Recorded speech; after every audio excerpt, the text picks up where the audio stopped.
How do you heal this addiction to being stressed and busy? My busyness goes into overdrive. Like, I just suddenly feel like I'm behind. I haven't bought gifts for people. I don't even know what I'm cooking for dinner tonight. So how on earth could I possibly know what I should be doing for the holidays? The work starts to pile up because we're getting into the end of the year and Q4. And so it's just like you're on the treadmill of life. Everybody's doing the best they can. And this time of year, it's as if somebody walks over and is like, let's move you from a nice fast walk to about a speed of 11 miles per hour, right? And you're like, oh my gosh, I hate it. Don't you hate the fact that everybody around you is busy? And the reason why I wanted to talk to you about this is because busyness is one of those things that sneaks up on you. It's like Lyme disease. You didn't even know the tick bit you. And next thing you know, you can't get out of bed. And you're like, what the hell just happened? How is it that I go through life hyperventilating and my to-do list never ends and I'm not really sleeping well because I'm thinking about all the things that I didn't do? And you want to know how else this shows up? Last night, I got home and I've been on the road promoting the Let Them Theory book. And so I get home. I've been on a business trip for a week. The dogs are jumping up and down. We're all excited. I haven't seen Chris in a while. We sit down. And instead of sitting and talking, what do? Well, he turns on the TV and I open up my phone. And then I put my phone down. I'm like, hi, so, how was your week? What'd you do today? And we start talking and then he starts watching TV. And what did I do? I crack open my laptop. And Chris reaches over and goes, boop, and shuts it and goes, I thought we were just going to hang out. And what I noticed in that moment is something that I know you struggle with. You can't do nothing. The ability to just sit and be is really hard. I need help with this. I need to understand why the internal engine inside me gets revved up so quickly. And you need help with this too. Because if you can't stand in a line at a store without staring at your phone and occupying the time, or if you're like me, where you're just constantly running from one thing to the next thing to the next thing. You don't even know what you're doing. Because I have come to realize that my addiction is not alcohol, it's not drugs, it's not porn, but it is a very serious issue, and it's a addiction to being busy. The first step is truly in understanding what's happening inside of you. And just like that little tick that bites you and it turns into Lyme, this has gone undetected and spun out of control. One of my favorite commencement addresses is by the late best-selling author David Foster Wallace. And in 2005 at Kenyon College, he gave this address that was later turned into the book, This is Water. And he tells this story about two little fish swimming down the, wherever they're swimming. And this older fish swims by him and says, hey, boys, how's the water? And the little fish look at the older fish and go, water? What's water? And the point of the story is this. It's hard to see the thing that you're swimming in because it's all around you. Just like it's hard to know when that tick bit you, that Lyme is forming. And I believe that busyness is the water we're all swimming in right now. And none of us know it. And that's why we never see each other. It's why we cancel plans. It's why we stay and work late and work over the weekends instead of seeing our friends. It's why we don't make time for what's important. We don't even understand what's actually happening. And today, you and I are going to get a master class in what is happening and recognizing the water that we're swimming in so that we can truly decide how we want to feel and how we want to move through our days. And so I called my friend, Dr. Scott Lyons, and I'm going to tell you about him in a minute. But I reached out to him because I recently saw something that he wrote all about this epidemic of an addiction to stress and busyness. And I was like, addiction? And so first thing I did is I went, to Google and I looked up the definition of addiction. And an addiction is any pattern of behavior that you engage in that is harming your life. That's what an addiction is. This pattern of behavior that you engage in repeatedly, even though it's harming your life. And when I thought about it that way, I was like, I guess this is a pattern of behavior because I am always busy and it has a negative impact on my life. And I'm sure you are now thinking about it too and thinking, wait a minute, being busy all the time isn't helping me. Being stressed all the time isn't helping me. I've never thought about it in this context. And so I reached out to my buddy, Dr. Scott Lyons, and his resume is crazy long. So I'm just going to kind of cut to the short because I know you're too busy to hear a long resume. That's a joke, but it's also true. He's a medical doctor. He has a PhD in psychiatry. He developed this somatic stress release process that is now taught in 20 countries, and it restores your biology to a state of calm and peace. It's really unbelievable. He's a best-selling author. And so I reached out to him. What you're about to hear is a conversation that Dr. Lyons and I had. I want you to hang with me and listen all the way to the end because as Dr. Lyons and I go deeper and deeper and deeper and give you more and more examples, you're going to be like, holy cow, I had no idea how deep this went and what this was actually about, which is why I can't wait for you to hear this. Because I love looking at topics in a whole new way, because when you truly understand something differently and more deeply, it gives you the power to change how you show up. And that's what I'm super excited about. So the very first thing that I asked him was, how do you know, Dr. Lyons, that you are struggling with an addiction to stress? This is what he had to say. So they are constantly doing. They are in constant motion. They are in a constant state of anxious, even though they may not realize it, other people can see it. They're overscheduling. It's always about the doing. It's taking up space where they are not being in the space within themselves. It's an avoidant technique. So whether it's an avoidance of their emotions, whether it's an avoidant of having to deal with things in their life. I don't know about you, but I really relate to the always in the doing. I feel like I am a doing machine. But did you hear the word that he said? Avoidance. That there is a huge connection between being stressed out all the time and avoiding something. Massive, undeniable link between having to go here and there and there and there and be busy and take it all on and avoiding something.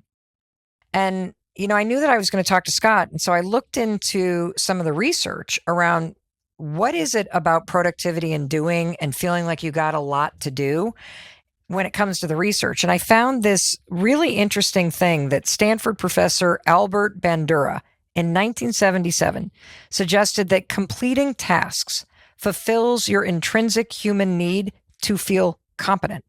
It's why when you check the boxes on your to-do list, you feel rewarded. That makes a lot of sense, right? And so naturally, my next question to Dr. Lyons was, well, isn't being productive a good thing? I mean, aren't we supposed to get things done?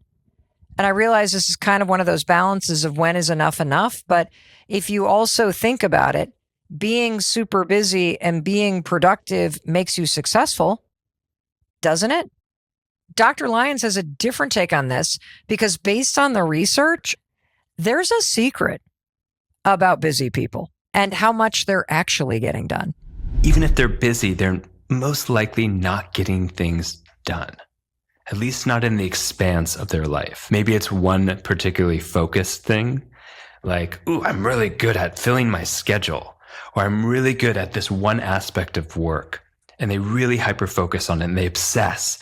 And yet all the rest of their life, their house, their apartment, their bedroom is a mess. Nothing else is getting done except the thing that they're choosing or they've chosen to hyper-focus on to avoid themselves or the feelings underneath. I don't know if you're sitting there and going, did Dr. Lyons come into my house? Because it's true.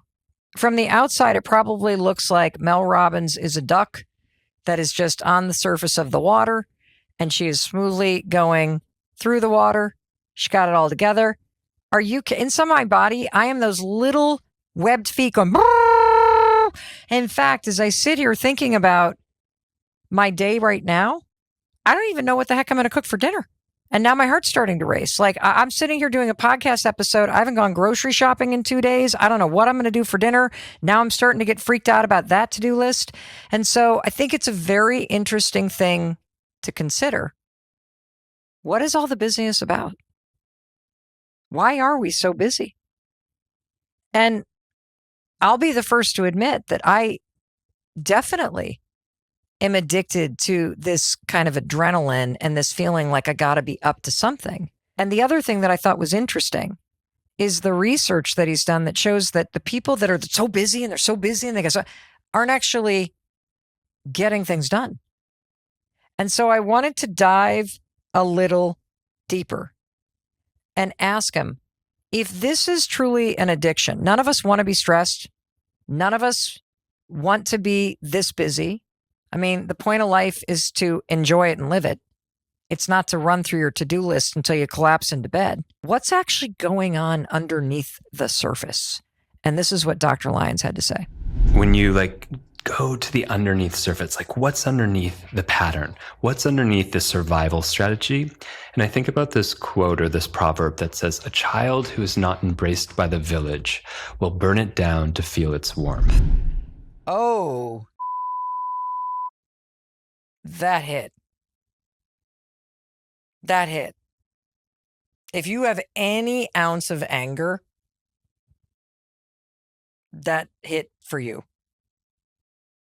Because here's what I kind of got out of that. That there's also this self-righteous feeling around the busyness, which creates this anger when it's not appreciated or reciprocated or recognized. Dr. Lyons, will you say that again? A child who is not embraced by the village will burn it down to feel its warmth. Meaning, what will we do to get the thing that's so deeply missing in us? And that's the most surprising thing about addiction to drama. You can get so distracted and see okay, that person's always busy. They're always making challenges that are unnecessary. Their emotional responses are totally disproportionate to what's actually happening into the environment. We all recognize that and we can go, okay, that's just who they are. They're a drama queen. They're addicted to the stress. They're addicted to the chaos. They're just constantly of chaos and crisis. But the reality is, underneath the surface of that is a deep wound that is desperately trying to be filled, that is desperately trying to be avoided simultaneously. And that's the tension here. That is such a unique tension of going, I want you, I want connection, I want to be less alone, I want to be healed. And at the same time, that connection, that intimacy, the techniques or the tools of healing feel so dangerous. And so they're just running from themselves consistently and as a way to survive and burning down the village to try to get any sense of sensation and experience and aliveness, because the numbness it takes to avoid that underlying pain is so significant that you have to do something extreme to feel alive above that. Well, that's a pretty dark way to describe busyness. I mean, but I did feel like he was talking to me, because if you're truly somebody who feels on edge all the time, you don't ask for help. You're either I got it. How many times have you said to yourself, it's just easier if I do it?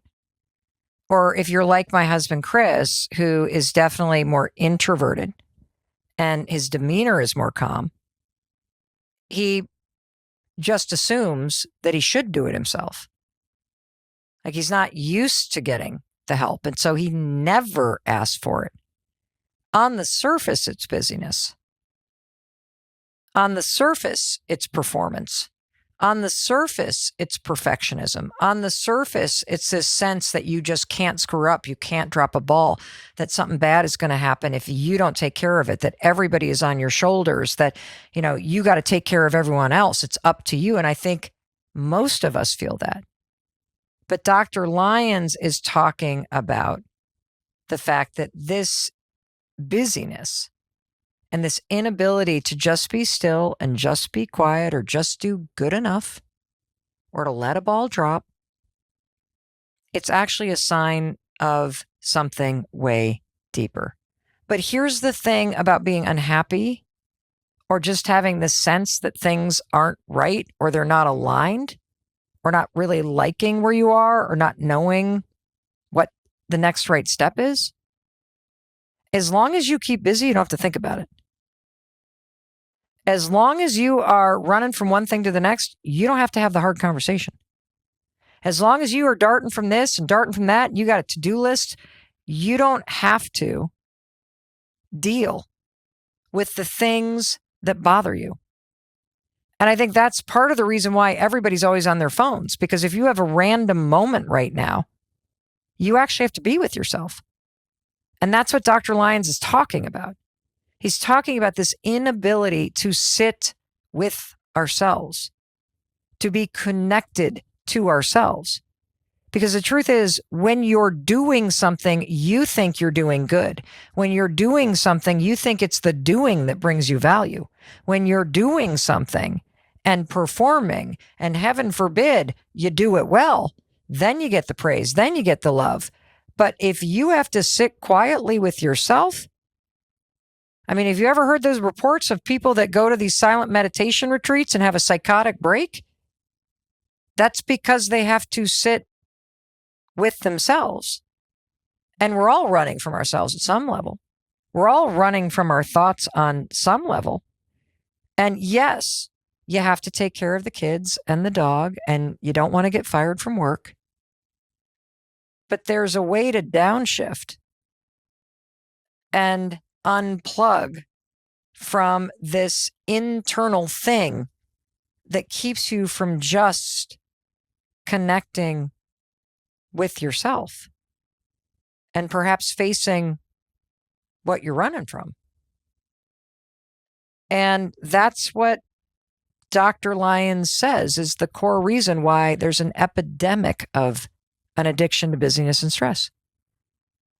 Because nobody wants to do the internal work.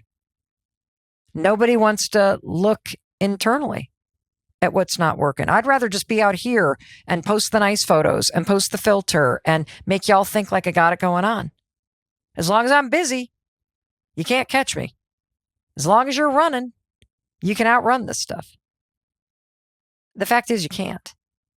And that's what Dr. Lyons is saying this conversation's about. It's about the power of doing the real work and facing what this is truly about. And, you know, as I'm having these epiphanies that I shared with him and now I'm sharing with you, he's like, well, that's not even the half of it, Mel. It's not just that this is something that's wired in your brain and you start to crave the distraction, right, from stillness. There's a whole nother mechanism around busyness and this kind of chronic state of stress and having to do something all the time, whether it's looking at your phone or running the errand or logging on to work again or jumping on this or doing that or saying yes or overscheduled. And that's dopamine. Check this out. One of the other components of addiction is dopamine, right? It's a neurotransmitter associated with reward and motivation and pleasure again. Notice how we're talking about those two neurotransmitters are about pleasure seeking or moving away from pain. And that's so essential. And even busyness. Yeah, I'm doing more and more and more and more. I'm going to all these social events. I'm doing all these work activities. I am doing, and the doing keeps me away from the feeling. And so I get another dopamine hit because the feeling that I would be feeling if I could is likely the things I've been avoiding for a long time. And that's painful. I really want you to ask yourself, what are you avoiding? Like, imagine if I could press pause on your life and you had to just sit with yourself for a week. What would come up? What would you want to work on? What are the conversations that you need to have? And as he was kind of going deeper and deeper, I got to be honest with you. I really started to look at my own life. I was talking to a friend of mine the other day, and she was asking how things were going at work. And I'm like, things have been crazy busy because I have this new book, The Let Them Theory, coming out. We're in the middle of the promotion. And plus the podcast has just been really incredible. And we've hired a bunch of new people. And so there's a lot going on. And she looked at me and she's like, Mel, you've always got something going on. You're always on the move. And I stopped and think, and I was like, you're right. And I have a lot of energy about it. But when I think about my husband, he's always got something going on. Always. He just seems to be a little bit calmer about it. But there's always something that he is doing. It's like every single second of our lives has become scheduled. And then the second that the day is over, we both fall asleep on the couch. I bet you can relate to that. And here's the thing. It's not just a coincidence that you feel busier than ever, because this has been building for a long time. And what Dr. Lyons is teaching you is that this is actually probably your default state at this point, because of the fact that you're used to it, the fact that you get this dopamine hit every time you check a box and you move to this and you do that and do the other thing, and you're exhausting yourself. And one of the reasons why I wanted to have this conversation with you is because I think oftentimes you don't think you have a choice.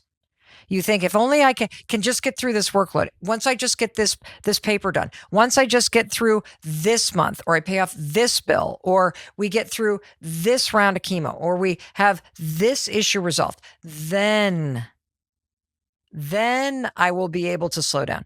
Then I can bring a state of calm. And here's what I'm going to tell you and why I wanted you to listen to Dr. Lyons today. It's because the things around you and outside of you, and the chaos at work, or the stuff that you're dealing with your aging parents, or the breakup that you're going through, that is all happening outside. It is possible, according to Dr. Lyons, for you and I to be in very stressful and demanding situations and actually flip the switch and not add to it. That you can have stress happening outside of you and not trigger the addiction to stress inside of you. That you can have a lot that you are responsible for, because I know you're responsible for a lot and doing a lot, without tipping it into an addiction of always being on and always saying yes and always revving the engine at a super high level. That there's another way to go through this. And part of the issue with why it's very hard to recognize this. Let's go back to David Foster Wallace. What's water? I'm swimming in water?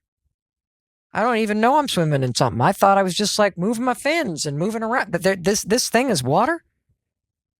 Recognizing that this is how you're wired right now. It's in and it's out. It's busyness and stress. It's always doing. If you collapse at the end of the night and beat yourself up for the things you didn't do, this is a problem. If you are constantly feeling like you got to get it right, or something terrible is going to happen, you're going to get fired, or this is a problem for you. If you need a drink at the end of the night to turn your brain off, this is a problem for you. If you can't stand in a line and not have to stare at your phone, this is a problem for you. If you can't turn off the news at night, you just sucked into the headline. This is a problem for you. And Dr. Lyons is saying there's a better way to live and move through life, recognizing that this is something that you do automatically as the first step. And he also had something a little bit more profound about why it's important to recognize that this is actually something that you're dealing with. This is what he had to say. I think it's really important to recognize that we contribute to our own suffering. And that's such a hard thing to hear, because when the world feels like it's against us and we're in that place of victimhood, which so many of us do, that is one of the essential qualities of this addiction to stress, that the world is coming at us, that it's coming for us, but it's not with us. That sense of being alone.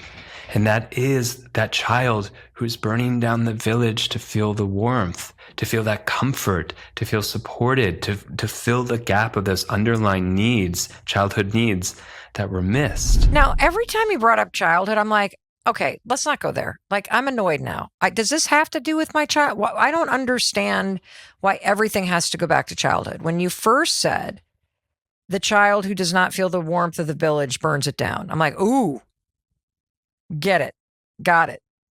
That's that turn my back on you and burn it down because now I'm angry because I did all this stuff for you and now I'm not getting back what I expected from you. That is that duty and obligation and transactional way to go through life. Do not want that, but I can relate to that, okay? But I literally was like, no. I don't want this to go back to childhood because how does my stress as an adult have to do with childhood?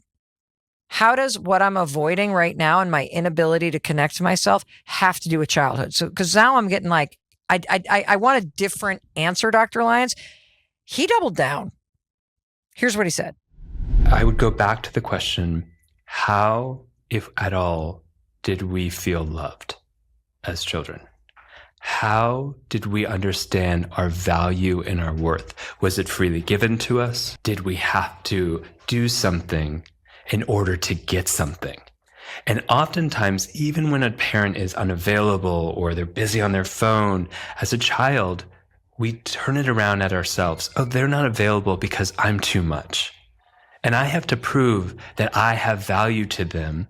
And so I'm going to stay busy. I'm going to be a perfectionist. I'm going to go do that other grad school program. I'm going to keep earning everyone's love and keep dismissing myself and keep abandoning myself in the meantime to try to get them to come to me. Meanwhile, I have continued to leave myself. And that is a significant issue. So of course, this idea of worthiness, of busyness, if I'm busy, then it means I have value. If I'm doing something, I have value. And if I have value, then I'm worth something to someone else. Maybe eventually even to myself. All right, you got me. I don't think there's a human being on the planet that if you look back at your childhood and you think about the times that you felt the most celebrated, it was because of something you did.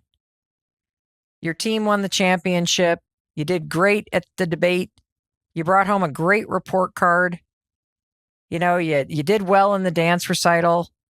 I just think this is how it happens for all of us. I think about being a parent. I certainly poured on the praise when my kids did the right thing or they did something really cool. I probably wasn't so great when they were annoying or when they were not doing what I wanted them to do. This is why they have therapy. I'm not kidding.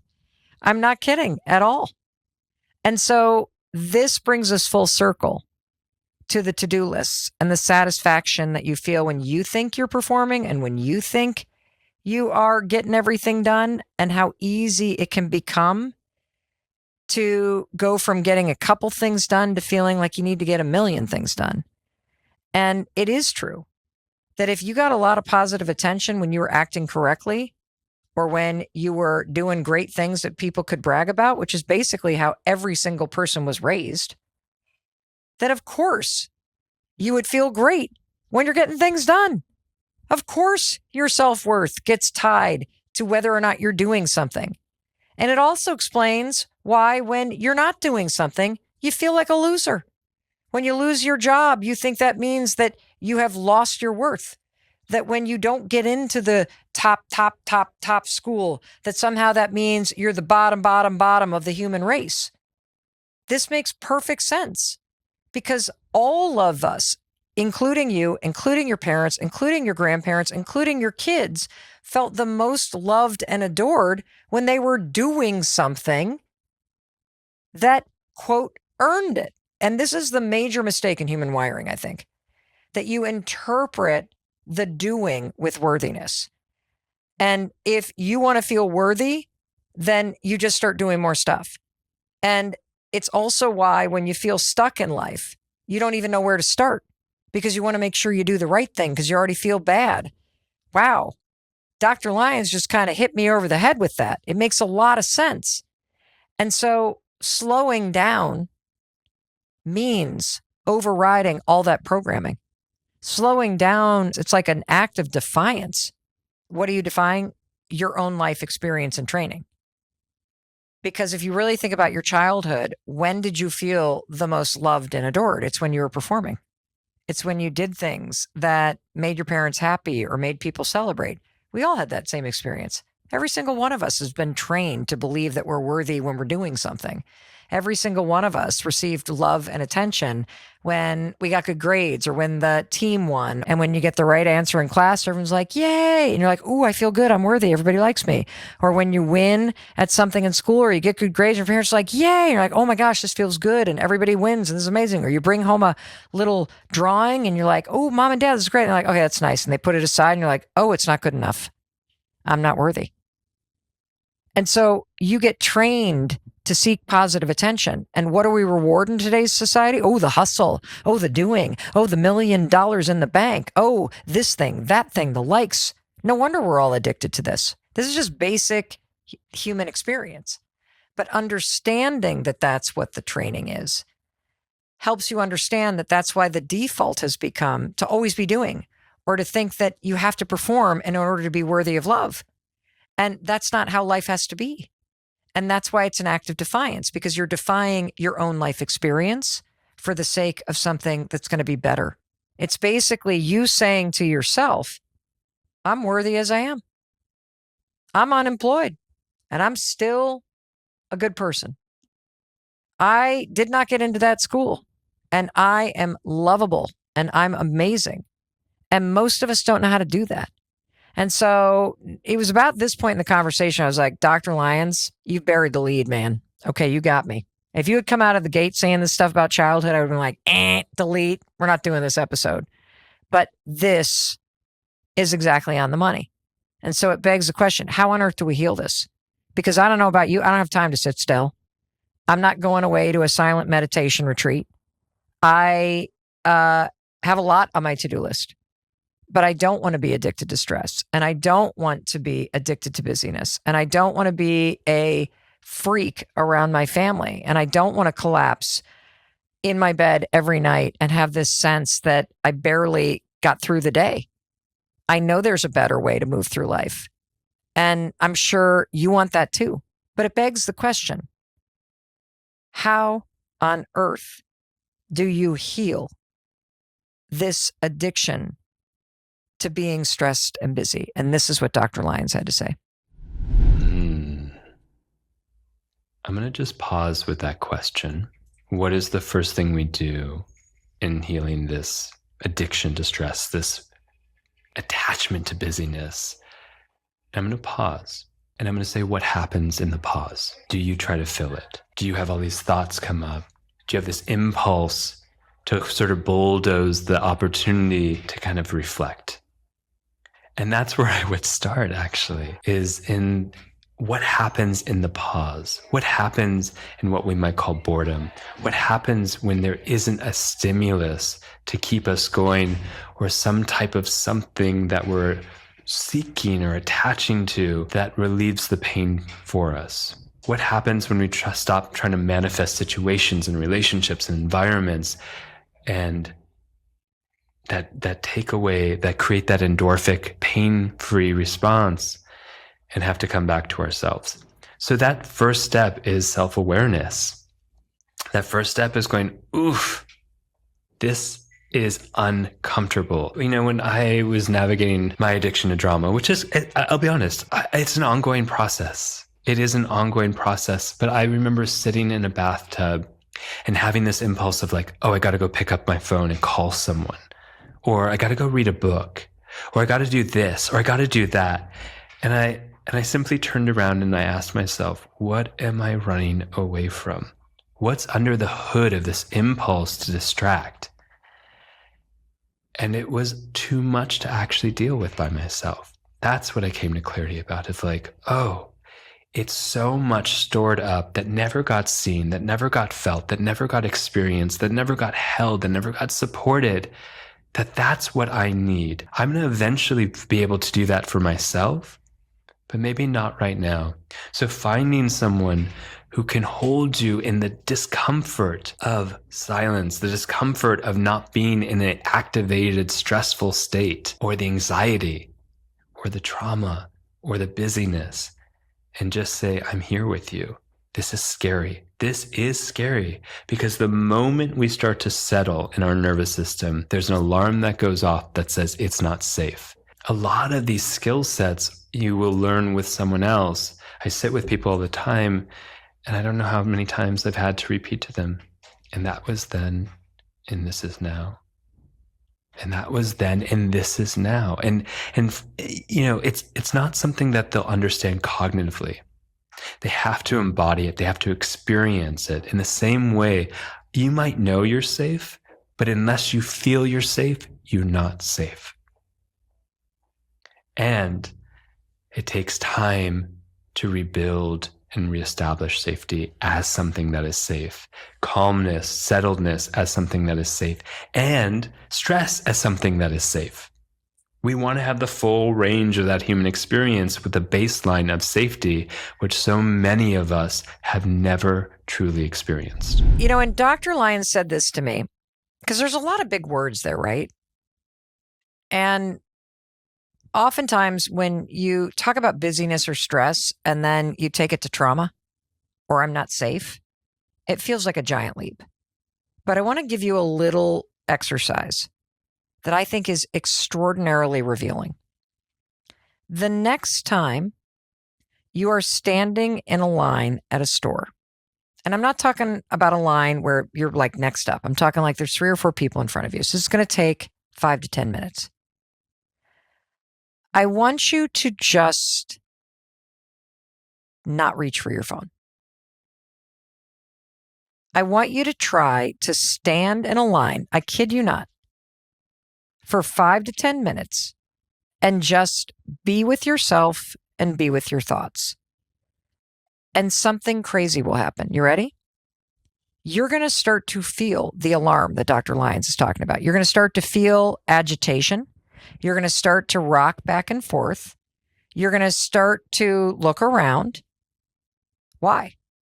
Because your body is used to being stressed and busy.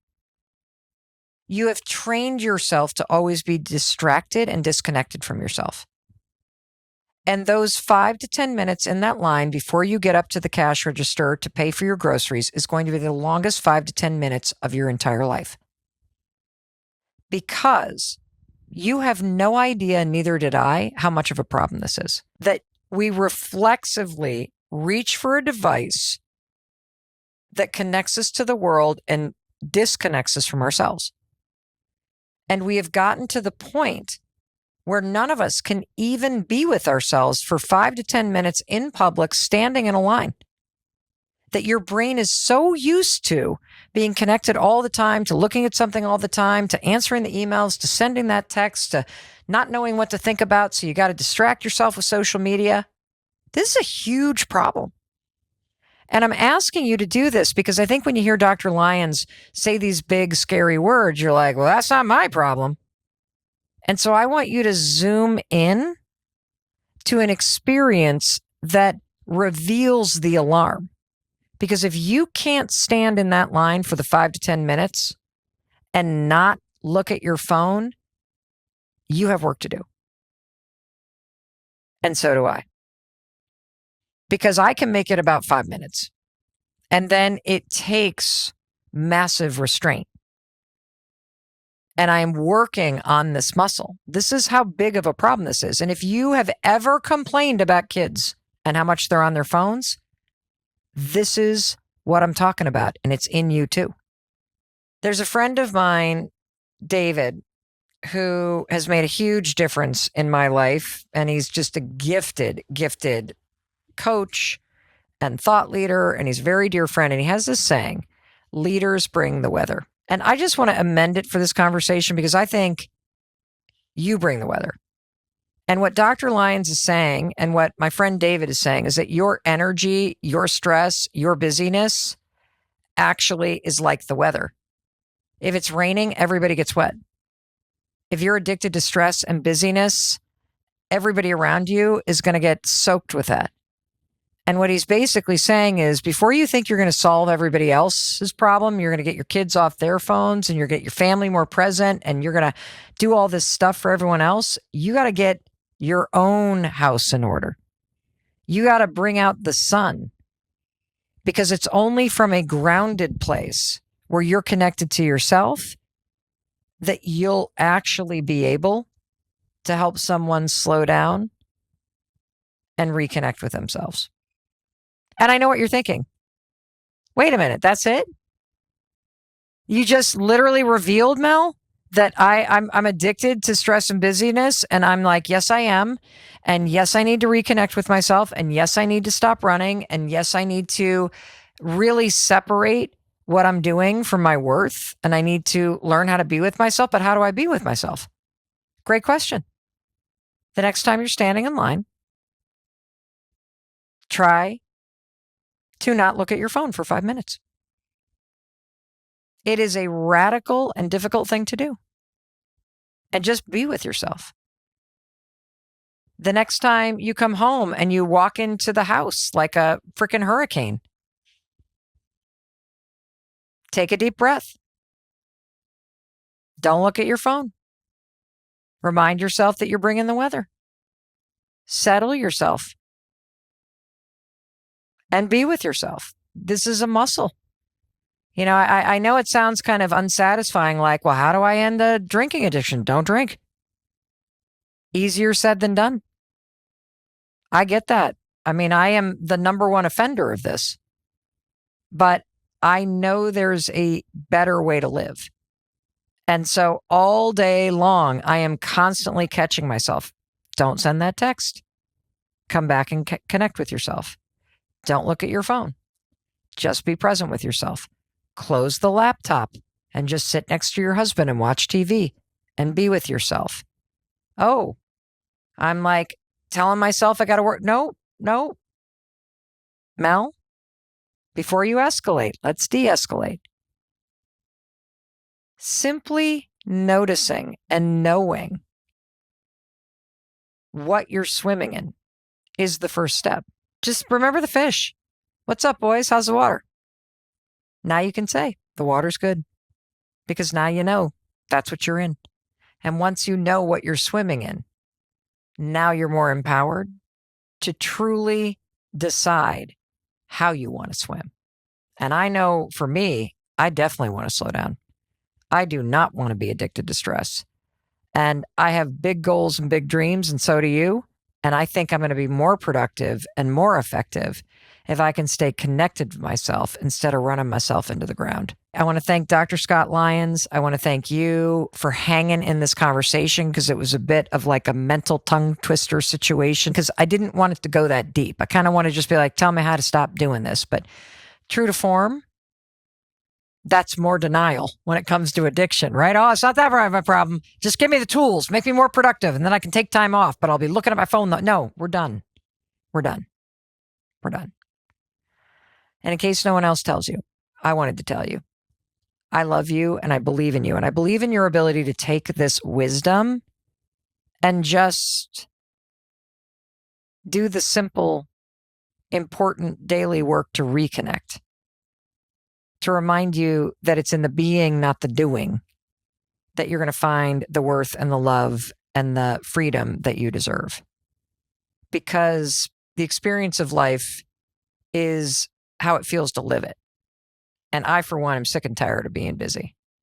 And I really want to drop in and truly enjoy it before it's over. And in order to do that, I got to be here for it. And so do you.